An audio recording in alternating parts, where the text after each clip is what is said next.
इस जनमत को कैसे देखते हैं? हम कई बार बात की थी सर आपसे, उम्मीदें बहुत थी, लेकिन क्या आपको लगता है कि ठीक नहीं रहा? देखिए, मैं इस सारी चीज पर मैंने कहा कि मैं जल्दबाजी में कोई टिप्पणी नहीं करना चाह रहा हूं। हम इसका एनालिसिस करेंगे, कहाँ कमी रही। बहुत अच्छी कैंपेन, बहुत सारी हमारी योजनाएं, बहुत सारे काम, लेकिन उसके बावजूद कई बार तो हो जाता है इस प्रकार से कोई एक दो इश्यूज ऐसे आ जाते हैं जिनके कारण चुनाव की सारी धारा जो है प्रभावित हो जाती है। तो मुझे लगता है कि ऐसे इश्यूज बीच में रहे हैं जिसके कारण सारी चुनाव की वो जो है वो एक दिशा प्रभावित हुई, और निश्चित रूप से जो भी हुआ है उसमें अब कुछ कहना उचित कोई बैठक बुलाइएगा सर आपने? करेंगे, चिंतन करेंगे, मंथन करेंगे, एनालिसिस करेंगे, कहाँ कमी रहेंगे। दिल्ली भी जाएंगे तो कहीं भी हम नहीं मंथन करने के लिए दिल्ली जाएंगे। देखो, पार्टी हाईकमान अपने स्तर पर करेंगे, दिल्ली वाले हमको बुलाएंगे तो जरूर अपनी बात जरूर कहने के लिए जाएगी। Thank you. मुख्यमंत्री जयराम ठाकुर इस्तीफा दिया है अपने पद से क्योंकि बहुमत से बहुत पीछे रह गई है बीजेपी, और कहा कि एक दो बातें ऐसी हुई जिनसे ये पूरी धारा चुनाव की बदल गई। कहीं ना कहीं खुलकर तो नहीं बोले, लेकिन वो एक दो जो बातें हैं उसमें सबसे महत्वपूर्ण पहले नंबर पर तो ओपीएस ही है कि ओपीएस का मुद्दा था जो आप पर भारी पड़ गया। दूसरा ये हो सकता है कि जो स्थानीय मुद्दे थे जिनकी मार सबसे ज्यादा जनता पर पड़ी, महंगाई, बेरोजगारी को आप नजरअंदाज कर रहे थे।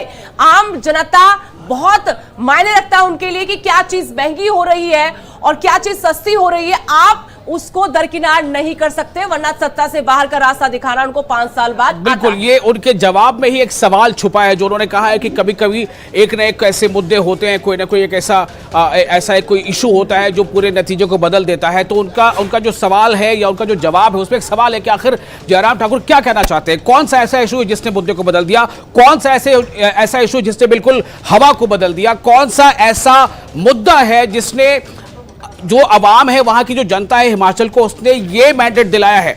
जी बिल्कुल, पर इस सबके बीच क्या कुछ इस बार नया था, ये समझने की, जानने की हम कोशिश करेंगे। देखिए नया क्या था। अग्निवीर स्कीम के बाद ये पहला इलेक्शन हिमाचल में। हिमाचल के बहुत सारे ऐसे जिले हैं जहां पर बहुत बड़ी संख्या में जो नौजवान हैं वो तैयार होते हैं फौज के लिए। पॉइंट नंबर 2, ओपीएस का मुद्दा। बड़ी संख्या में जो आप कह सकते हैं कि सरकारी कर्मचारी हैं, लगभग 2 लाख के करीब, अगर उनके परिवारों की वोट्स को देखा जाए, कहा गया कि 6 से 7 लाख वोट है। और तीसरा बड़ा मुद्दा क्या था? 1500 रुपए जो कांग्रेस ने वादा किया महिलाओं के लिए। तो क्या ये 1500 रुपए काम कर गया? ये पंजाब में काम किया, पंजाब में आम आदमी पार्टी के लिए काम किया कि उन्होंने 1000 रुपए वाला अनाउंसमेंट किया था, और अब हिमाचल में जाकर कांग्रेस ने किया, उनके लिए भी काम कर गया। अभी तो कहना ही होगा। तो कब आएगा ये फैसला कि कब 1500 रुपए मिलते हैं? 300 यूनिट वाला, 300 यूनिट फ्री वाला, ये भी एक कांग्रेस का वादा था। इनफैक्ट ये भी आम आदमी पार्टी ने पंजाब में जिक्र किया था। बेसिकली बात यह है कि जो मैं 4-5 पॉइंट का जिक्र कर रहा हूं, ये सीधे किसके साथ जुड़े हुए हैं? आम लोगों के साथ। और जब आम लोगों के साथ जुड़े हुए हैं, उनको लगता है कि हां, अगर 1500 रुपए हमारे अकाउंट में आने लग गया, हमारे घर में 3 महिलाएं हैं, 4500 रुपए आ गया तो बात बन गई। अगर हमारे घर का बिल जितना आ रहा है, अगर 300 यूनिट फ्री हो गए और हमारा जो बिल आ रहा था, अगर सपोज कर लीजिए 1000 रुपए, 700-800 रुपए नहीं आया, 0 आया, तो फिर बात बन गई। तो ये बहुत बड़ा मुद्दा है। इनफैक्ट ओपीएस का मुद्दा है। ओपीएस इंप्लीमेंट करना इतना आसान नहीं है। नहीं, लेकिन एक गुगली तो खेली और गुगली खचित हो गई है बीजेपी। और जैसा आप मुद्दों का जिक्र कर रहे हैं, गौरव और विशाल हमारे सहयोगी ने भी बताया किस तरीके से मुद्दे हावी रहते हैं चुनाव में, आप उनको दरकिनार नहीं कर सकते। यहां पर बहुत लाजमी है कि अब चुनौती क्या है। कांग्रेस के सामने फिलहाल 2 चुनौतियां नजर आ रही हैं। पहले तो वो सीएम बताए कि सीएम कौन होगा। जनता बता चुकी है कि आप ही सत्ता पर बैठिए, लेकिन चेहरा मोहरा कौन होगा? अब वीरभद्र सिंह नहीं है कि लीजिए कांग्रेस आई तो वीरभद्र सिंह को मुख्यमंत्री बना देते हैं। एक लंबी फहरिस्त है यहाँ पर, होड़ मची हुई कांग्रेस के अंदर। दूसरा ये है कि यहाँ पर कि जो वादे आपने किए हैं, पैसा कहां से लाएंगे? आप कहते रहे 5 साल तक कि जयराम सरकार में हो ये रहा कि आप कर्ज लेकर घी पी रहे। 67,000 करोड़ से ज्यादा के घाटे में इस वक्त हिमाचल प्रदेश चल रहा है। इससे ज्यादा घाटा अब देखिए उम्मीदें कहां से पूरा करेंगे। गौरव कह रही थी 1500 रुपए हर महीने महिलाओं को देंगे, कहां से लाएंगे पैसा? पहली कदम से 1 लाख युवाओं को रोजगार देंगे, रोजगार कहां से पैदा करेंगे? वो भी हिमाचल जैसे पहाड़ी राज्य में। अब यही तय करना है कांग्रेस की आने वाली सरकार को। और मुझे लगता है जो सबसे बड़ा सवाल अभी है वो तो यही है कि पहला तो ये कि मुख्यमंत्री कौन होगा, और उसके बाद जैसा अभी गौरव ने बताया कि 1500 रुपए वाला क्या ये मुद्दा काम कर गया, और अगर एक घर में 2 या 3 महिलाएं हैं तो 45 रुपए आ जाएंगे, क्या ये मुद्दा काम कर गया? क्या ओपीएस का मुद्दा काम कर गया? चूंकि ओपीएस ही एक ऐसा मुद्दा था जिस पर बीजेपी कहीं ना कहीं बचती बचाती नजर आ रही थी, जबकि कांग्रेस ने सीधे तौर पर कह दिया था कि हम पहली ही बैठक में इस पर कोई ना कोई निर्णय ले लेंगे। तो क्या ये पंच मारना कि हम पहली बैठक में से फैसला लेंगे, क्या इसने वहां के मुद्दे और वहां की हवा बदल दी? इसके साथ जो अहम मुद्दा है, जो अग्निवीर वाला मुद्दा उन्होंने बताया है, अग्निवीर वाले मुद्दे के बाद ये पहला चुनाव था, लेकिन यह भी मानना पड़ेगा कि इस चुनाव का असर गुजरात में क्यों नहीं होता है इस मुद्दे का, अग्निवीर वाले का, और इसका असर हिमाचल में क्यों हो जाता है? मुझे लगता है गौरव इस पर ज्यादा अच्छे से बता पाएंगे। बिल्कुल, देखिए अग्निवीर का मैं जो जिक्र कर रहा था, इनफैक्ट हिमाचल में अगर आप जिक्र करें जो बहुत दूर वाले इलाके हैं, जो बहुत ऊना, बिलासपुर, हमीरपुर, ये इलाका देखिए, ऐसे इलाके हैं सैनिकों का इलाका कहा जाता है। और आप बात कीजिए वहां के युवाओं के साथ तो वो कहेंगे कि हमारे गांव में तो कोई काम नहीं है, हमारे पास सबसे पहला टारगेट होता है कि सरकारी नौकरी मिले, हम आर्मी के लिए तैयारी करते हैं, और एक जज्बा है। आपको ये भी चीज ध्यान रखनी होगी कि हिमाचल के लोगों में और वहां के लोगों में देशभक्ति वाला, पूरे देश में वो जज्बा है। हिमाचल के लिए हमेशा अलग बात हुई है कि हाँ हिमाचल के लिए। तो अगर आप 4 साल वाला किसी नौजवान को बोलते हैं कि अगर वो 17-18 साल का अपना थोड़ा बहुत ग्रेजुएशन कंप्लीट करके आएगा और उसके बाद चला जाता है 4 साल के लिए अग्निवीर बनकर, तो उनके लिए बहुत बड़ी चुनौती थी। तो ये एक बहुत बड़ा फैक्टर है। और जो जिलों का सुदेश आप जिक्र कर रहे थे, जो पूरी बेल्ट यही तो गेम बदल गई सारी बीजेपी। देख रहे हैं कि यहाँ पर देखिए बीजेपी कहीं नजर ही नहीं आई। इन इलाकों में कहते हैं कि धूमल का गढ़ है, जी भाई गढ़ है, लेकिन मुद्दे भी है, जनता का फरमान है, ये जनता सोचती समझती है। अग्निवीर जैसी योजना लेकर आए, और हमने देखा जब ये योजना लाई केंद्र सरकार, उस वक्त हिमाचल जैसे शांत राज्य में उपद्रव हुए, उबाल आया, लोगों को हमने देखा, युवाओं को सड़कों पर उतरे, आगजनी हुई। वहीं से अंदाजा लगा लेना चाहिए था कि ये मामला सिर्फ आज का, हफ्ते भर का नहीं है, इसका असर आने वाले विधानसभा चुनाव में आपको दिख सकता है। और रही बात महत्वपूर्ण मुद्दों की, हालांकि सालों से है, गरीबी तो छूटी नहीं है, वो मूलभूत मुद्दा हो गया है, हर चुनाव में उठेगा। एक मुद्दा बागवानी और जो सेब के जो काश्तकार हैं और उस पे जो जीएसटी और जो उसके कार्टन पे जीएसटी, ये भी एक बहुत बड़ा मुद्दा मुझे लगता है इस पे है। बिल्कुल बिल्कुल है। उस बेल्ट पर मैं जाऊंगी, लेकिन उससे पहले हम अग्निवीर का क्योंकि जिक्र कर रहे हैं, लेकिन उपचुनाव से सीखना चाहिए था, सबक लेना चाहिए था बीजेपी को, ना कि ये कहते हुए कि देखिए महंगाई, बेरोजगारी इतना बड़ा कोई मुद्दा नहीं, वो मुद्दा है। और जैसा कि विशाल मेरे सहयोगी ने जिक्र किया कि सेब उत्पादक बहुत नाराज थे, 24 संगठन शिमला पहुंच गए, मुख्यमंत्री टाइम नहीं दे रहे थे। इतना ज्यादा गुस्सा लोगों में था कि आप एमएसपी तय नहीं कर पाए, 5 सालों में हमारे लिए कुछ कर नहीं पाए। उल्टा ये हुआ कि आपने जीएसटी 12 से 18 कर दिया। यहां पर 2 साल से जो आप हमें दवा पानी दे रहे थे, उसके लिए जो कीटनाशक दे रहे थे रियायती दामों पर, वो आपने बंद कर दिया। यानी लागत सेब उत्पादकों की बढ़ रही है, और जो पैकेजिंग है और जो ट्रैवलिंग का खर्च आता है वो आपका 300 गुना हो गया है, और दाम हमारे पास है नहीं। बिल्कुल अब सुदेश, जाए तो देखिए कहां जाए? ये चुनाव एक ऐसा सबक भी बाकी सियासी दलों को दे रहे हैं कि बहुत सारे मुद्दों के ऊपर पॉलिटिकल पार्टी जब सत्ता में होती है तो एकदम से चुप कर जाती है, कुछ बोलती नहीं है। साइलेंट एक स्ट्रेटेजी होती है कि मत बोलिए, चुप रहिए, निकल जाइए। ओपीएस का मुद्दा, जीएसटी 18% कर दिया, वो वाला मुद्दा, अग्निवीर का मुद्दा, 1500 रुपए पेंशन वाले को मैं उस कैटेगरी में नहीं रखना चाहता हूं, क्योंकि 1500 रुपए देना ना देना वो एक अलग इशू हो गया। लेकिन अग्निवीर के ऊपर अगर आपने उस तरीके से रिएक्ट नहीं किया, आपको लगा कि ठीक है माहौल ठंडा हो गया, ऑल इज वेल है, नहीं, शायद लोगों के मन में था। और दूसरा पॉइंट ये होता है कि जब हम 8-10 मुद्दों का जिक्र कर रहे हैं तो आप स्पेसिफिकली नहीं कह सकते कि जी नहीं अग्निवीर की वजह से ही हार गए, जी नहीं 1500 वाले की वजह से हार गए। तो ये एक कह सकते हैं कि फैक्टर है, और जुड़ के आते हैं। लेकिन हो सकता है कि 100 वोटर्स ने अग्निवीर की वजह से वोट ना किया हो सकता है 1000 वोटरों ने 1500 के लिए वोट कर दिया हो। तो ये फैक्टर है, और बीजेपी इसके ऊपर लाजमी तौर पर मंथन करने वाली। लेकिन क्या इन मुद्दों को कहीं ना कहीं उस पर एक चादर डालने की कोशिश बीजेपी की तरफ से नहीं हुई थी? आप वहां पर एम्स का देख लें, जो डेवलपमेंट है, आप जो है वो उन्होंने एक ट्रेन शुरू, वंदे भारत ट्रेन की शुरुआत करवाई, और जो एक पार्क जो है ड्रग्स पार्क की जो बात है, तो मतलब क्या ये जो बल्क पार्क, ये सब तमाम चीजों से क्या ये उसका काउंटर करने की बीजेपी ने कोशिश की थी, और क्या ये काउंटर में वो कामयाब नहीं हुए? देखिए विशाल, यहाँ पर आगे भी क्योंकि वक्त है अब तो हमारे पास ये चर्चाएं करने का, बहुत सारी चीजें पर्दा डालने के पीछे एक ये भी है कि बहुत सारे मुद्दे तो ऐसे जिसमें बीजेपी के हाथ खड़े हुए थे। आप अभी देखिएगा, सरकार बनी, चुनौतियां कम नहीं है, दावे करना बहुत आसान है। दावे तो 2017 में जब बीजेपी आई थी तो तब भी बहुत किए, क्या उन दावों पर खरा उतरी? 4 लेन का मुद्दा इतना बड़ा था, सेब उत्पादकों का मुद्दा था, क्या तब नहीं था? तब भी यही मुद्दे थे, तब भी यही मसले थे, यही समस्याएं थी, यही जनता चाहती थी, लेकिन आप कर कितना पाए? अब कांग्रेस कितना कर पाएगी, ये बहुत बड़ी चुनौती है। वरना 5 साल बाद फिर आपको जनता के दरबार में जाना है, आंकलन आपका वहां पर होना है। आगे हम चर्चा करेंगे, हर अपडेट आप तक पहुंचाएंगे, लेकिन फिलहाल रुकेंगे छोटे से कमर्शियल ब्रेक के लिए। कहीं मत जाइएगा, बने रहेगा न्यूज़ 18 के साथ। बड़ी खबर से आपको रूबरू करवा देते हैं। जो रुझानों का आंकड़ा था कांग्रेस के लिए, सुबह से ही 40 सीटें जीत में बदल चुकी हैं। 40 सीटों के साथ हम कह सकते हैं कांग्रेस में वापसी की है कांग्रेस से। एक बड़ी जीत है कांग्रेस के लिए, जब कहा जा रहा था कि इस बार विधानसभा की डगर बहुत मुश्किल है, सत्ता हासिल करने के लिए कांटों भरा रास्ता है और डबल इंजन की सरकार पीछे धकेल देगी और सब धुआं हो जाएगा। लेकिन फिलहाल कांग्रेस साफ तौर पर सरकार बना रही है, 40 विधानसभा सीटें जीत चुकी है। विशाल, बिल्कुल, तो ये 40 का आंकड़ा कांग्रेस के लिए वाकई बहुत बेहतर है, बहुत शानदार है, क्योंकि इसमें अब वो जो बातें इससे कुछ देर पहले आ रही थी कि हॉर्स ट्रेडिंग का खतरा है, कांग्रेस अपने विधायकों को लेकर कहीं और शिफ्ट करना चाहती है, तो मुझे नहीं लगता कि अब शायद कांग्रेस को इसकी जरूरत पड़ेगी, क्योंकि ये सीधा मैंडेट है। आपको 35 सीटें चाहिए थी, आपने 40 आपको हिमाचल की जनता ने आपके खाते में डाल दी है, तो 40 सीटों के साथ अब आप बिल्कुल सरप्लस है, इसमें आपके पास 5 और है।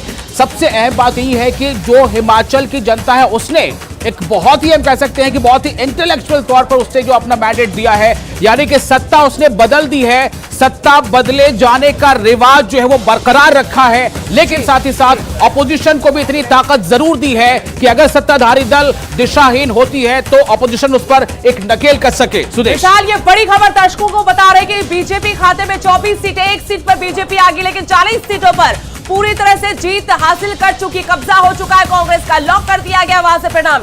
1 सीट पर बीजेपी अभी भी आगे, अगर ये सीट जीत जाती है तब ये आंकड़ा 24 से 25 बीजेपी के लिए हो जाएगा। वही 40 सीटों पर कांग्रेस जीत चुकी है, निर्दलीय 3 सीटें अपने खाते में ले जाने में कामयाब हुए हैं। देहरा से होशियार सिंह की होशियारी काम एक बार फिर से आई उनको, वहीं हमीरपुर से आशीष शर्मा जीतने में कामयाब रहे, प्रोफेसर प्रेम कुमार सिंह धूमल के गढ़ में। और आपको बता दें कि देहरा सीट का भी बार बार जिक्र हो रहा था, देहरा सीट पर होशियार सिंह जीत गए हैं, एक बड़ी जीत अपने आप में उनकी कहेंगे। केएल ठाकुर टिकट नहीं दिया बीजेपी नालागढ़ से, लेकिन केएल ठाकुर निर्दलीय चुनाव मैदान में उतरे तो वो भी जीत दर्ज कर चुके हैं। ये 3 निर्दलीय हैं जिन्होंने इस बार अपनी सीट जीती है। इसके अलावा 1 सीट पर फिलहाल बीजेपी आगे है, 24 सीटें बीजेपी जीत चुकी है, लेकिन सरकार बना चुकी है कांग्रेस पार्टी। सत्ता तो निर्दलीयों ने भी अपने नतीजे से यह साबित कर दिया है कि निर्दलीय यानी इंडिपेंडेंट, यानी इसका कोई पक्ष नहीं, जो किसी पार्टी से नहीं है, तो वो भी अपना वजूद रखते हैं कि वो जीत सकते हैं। और वो इसलिए जीत सकते हैं क्योंकि वो अपने विधानसभा क्षेत्र में अपनी जनता से कनेक्ट बनाकर रखते हैं, उनके सुख दुख का साथी बनकर रहते हैं। और इसीलिए एक तरफ जहां इतना प्रचंड प्रचार बीजेपी का हुआ, कांग्रेस से प्रचार किया, उन सब के बीच अगर निर्दलीय अपनी सीट जीत जाते हैं तो ये एक बहुत बड़ी बात मानी जा सकती है। सुनाते हैं कि प्रदेश अध्यक्ष कांग्रेस की प्रतिभा सिंह इस जीत के बाद क्या कह रही हैं। विधायक लोग आएंगे, सबके साथ मंत्रणा की जाएगी, सबके साथ बैठक की जाएगी, वो क्या चाहते हैं, वो क्या बोल रहे हैं, और फिर वो बात हम हाईकमांड तक पहुंचाएंगे और हाईकमांड क्या इस पे फैसला करती है वो हम सबको मान्य होगा। Was it anti-incumbency of the previous government या फिर development of the Virbhadra Singh model of government? दोनों बातें थी। वीरभद्र सिंह जी का तो मैंने आपको नाम बताया कि उनका नाम ही और उनके काम ही लोगों को दिख रहे थे, और लोगों ने कहा कि ये जितने भी काम हिमाचल प्रदेश में हुए हैं डेवलपमेंट के, वो माननीय वीरभद्र सिंह जी के कार्यकाल में उन्हीं के द्वारा किए गए। उनका मानना यह है कि वो बेशक हमारे बीच में नहीं है, बट वो हमारे सभी के दिलों में निवास करते हैं, और हम उनको ही एक अंतिम श्रद्धांजलि के नाम पर उनको अपना वोट देंगे, तो चाहे वो पार्टी से ऊपर उठकर भी, not only Congress minded people, even BJP, उन्होंने भी कहा कि जी वीरभद्र सिंह जी ऐसी शख्सियत थी जिन्होंने हम सबकी मदद की है, तो उनके लिए, इनके नाम पर हम ये वोट डालेंगे। तो वो भी एक मुख्य कारण रहा जिसकी वजह से हमारे को इतनी बढ़त हर जिले में मिली है, हर कॉन्स्टिट्यूंसी में मिली है। 5 साल लोगों ने मौका दिया, बीजेपी की सरकार बनी, जयराम ठाकुर जी उनके मुख्य बने, और 5 सालों में ना तो महंगाई कम हुई, ना रोजगार प्रदान हुआ, और ना ही लोगों की जो दुख और तकलीफ और समस्याएं थी उसके ऊपर सरकार ने कुछ किया। जैसा कि हमारे किसान हैं, बागवान हैं, वो जीएसटी से बहुत दुखी थे, चाहे वो खाद पे थी, चाहे स्प्रे पे थी, चाहे ट्रे पे थी, चाहे पेटी पे थे, हर चीज में आपने जीएसटी लगा दी, जो कि एक आम आदमी के पहुंच से बाहर होती जा रही बातें थी। उन्होंने भी पुकार की और बीजेपी ने अनदेखी उन बातों को किया है। हमने कहा है कि हम सरकार बनाएंगे, हम आपकी मदद करेंगे। जो 10 कमिटमेंट कांग्रेस पार्टी ने की है, गारंटीज जिसको आप कहते हैं, पीपल आर होपफुल, क्या भरोसा दिलाएंगी एज कांग्रेस चीफ? देखिए, हमने तो माननीय वीरभद्र सिंह जी से यही सीखा है, और वो भी इस बात को प्राथमिकता देते थे कि जो कह दिया वो करना है, जो कह दिया वो पत्थर की लकीर होती थी उनके लिए। तो हम भी मानते हैं कि अव्वल तो हमको कुछ ऐसी बात कहनी नहीं चाहिए जो नहीं कर सके, पर जो कह दिया उसको करके दिखाना है। तो हमने ये जो बातें की है, चाहे ओपीएस देने की बात की है, चाहे महिलाओं को मदद करने की बात की है, चाहे युवाओं को रोजगार देने की बात की है, ये सारे मुद्दे हमने लोगों को तभी किए हैं जब हम आश्वस्त थे कि हम इन कामों को कर सकते हैं, और जैसे सरकार बनेगी तो हम अवश्य इसके ऊपर ध्यान देकर इन कामों को लागू करेंगे। तो बिल्कुल जुबान का बार बार जिक्र हो रहा है कि वीरभद्र सिंह जुबान के धनी थे, जो कहते थे वो पहली कलम से करके दिखाते थे, लोगों के सुख दुख को समझते थे। तो एक और प्रतिक्रिया हम आपको सुनाना चाहेंगे, उसके बाद लौटते हैं। हिमाचल विधानसभा चुनाव के परिणाम आ गए हैं। कांग्रेस पूर्ण बहुमत से हिमाचल में सरकार बना रही है। चुनाव के दौरान कई सारे स्लोगन सुर्खियों में थे। कहा जा रहा था कि रिवाज बदलेगा, सरकार नहीं बदलेगी, मगर परिणाम बता रहे हैं कि रिवाज नहीं बदला है, सरकार बदल गई है। कहते हैं कि अगर विधानसभा चुनाव में उम्मीदवारों की सूची और चयन में थोड़ी सी भी गलती हो जाए तो खामियाजा चुनाव में भुगतना पड़ता है, मगर यहाँ गलती होते हुए नजर नहीं आई, क्योंकि स्क्रीनिंग कमेटी की अध्यक्ष ने पूरी जिम्मेदारी के साथ तमाम उम्मीदवारों का चयन किया। हमारे साथ बातचीत करने के लिए दीपा दासमुंशी, कांग्रेस के वरिष्ठ नेता, मौजूद हैं। हम किस तरीके से देखते हैं, शुभकामनाएं, और अच्छी सीट से आप लोग जीत रहे हैं, जितनी अपेक्षा की थी उससे कम आई है या फिर ठीक था? नहीं, अपेक्षा से तो कम आई है, क्योंकि हमें लग रहा था कि इस बार जो बदलाव आने वाले हैं हिमाचल में वो काफ़ी अलग तरीका से आएगा, क्योंकि जो राज्य के मुद्दों पे हम लोग काम किए थे और हमारे मैनिफेस्टो में पूरे देश के जगह में राज्यों के ऊपर ज़्यादा अहम मुद्दों प्रस्तुत किया गया था, जिसमें एप्पल बेल्ट का एक बड़ा सहायता रहा। आप लोग अगर देखिएगा रिजल्ट तो उसमें आ रहे हैं कि एप्पल बेल्ट में कांग्रेस काफ़ी अच्छा फल किए है, कांगड़ा डिस्ट्रिक्ट में अच्छा फल किए हैं। इसके 2-3 कारण हैं, जो कि एक तो बेरोजगारी, महंगाई, ये तो कॉमन इशू है, लेकिन साथ साथ जो ओपीएस एक बड़ा मुद्दा बनके हमारे साथ दिए हैं जो सरकारी कर्मचारी ने, वो हमारे लिए बहुत इम्पोर्टेंट रहा हिमाचल में। महिलाओं के लिए जो 1500 रुपया हम लोगों ने कहा है कि हम लोग सरकार में आएंगे तो हम लोग देंगे, तो वो भी एक बड़ा मुद्दा बन गया था।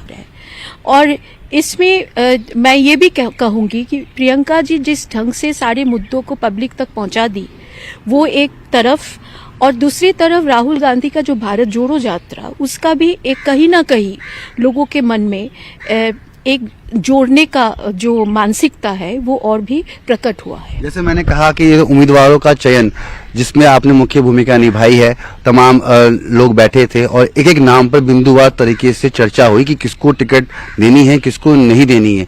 ये चयन अगर गलत होता तो आज परिणाम गलत होते। इसलिए मैं आपसे पूछ रहा हूँ कि इस चयन को लेकर आप लोगों ने काफी मेहनत की थी, उसको लेकर क्या कहेंगे आप? और मेरा दूसरा सवाल, कौन होगा मुख्यमंत्री का चेहरा?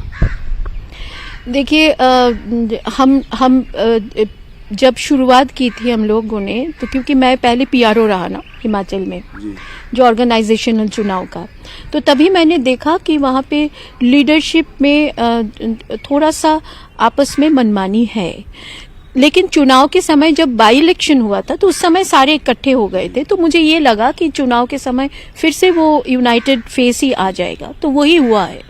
लेकिन टिकट बंटवारा के समय तो होता ही है, तो वो अलग अलग लोगों का नाम सामने आ रहे थे, तो वो बहुत ही मुश्किल काम था। लेकिन हम लोग विनेबिलिटी देखे, किसके साथ किसका संपर्क अच्छा है, किसके साथ नहीं है, वो उसमें हम लोग ध्यान नहीं दिए। विनेबिलिटी देख के हम लोगों ने टिकट तय किया और उसी का फल आ रहे हैं।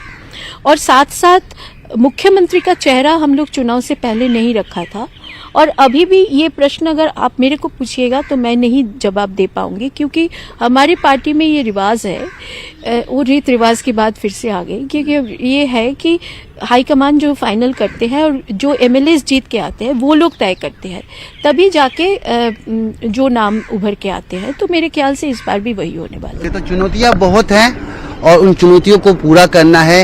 हिमाचल में एक बार फिर से कांग्रेस अपनी सरकार बनाने जा रही है। देखना दिलचस्प होगा जिन इरादों, जिन वादों के साथ कांग्रेस सत्ता में आई है, उनको सत्ता में आने के बाद कब उन वादों को पूरा करती है, उन वादों पर अमल करती है। कैमरामैन अंकित जैन के साथ मैं रवि मिश्रा, न्यूज़ 18 नई दिल्ली।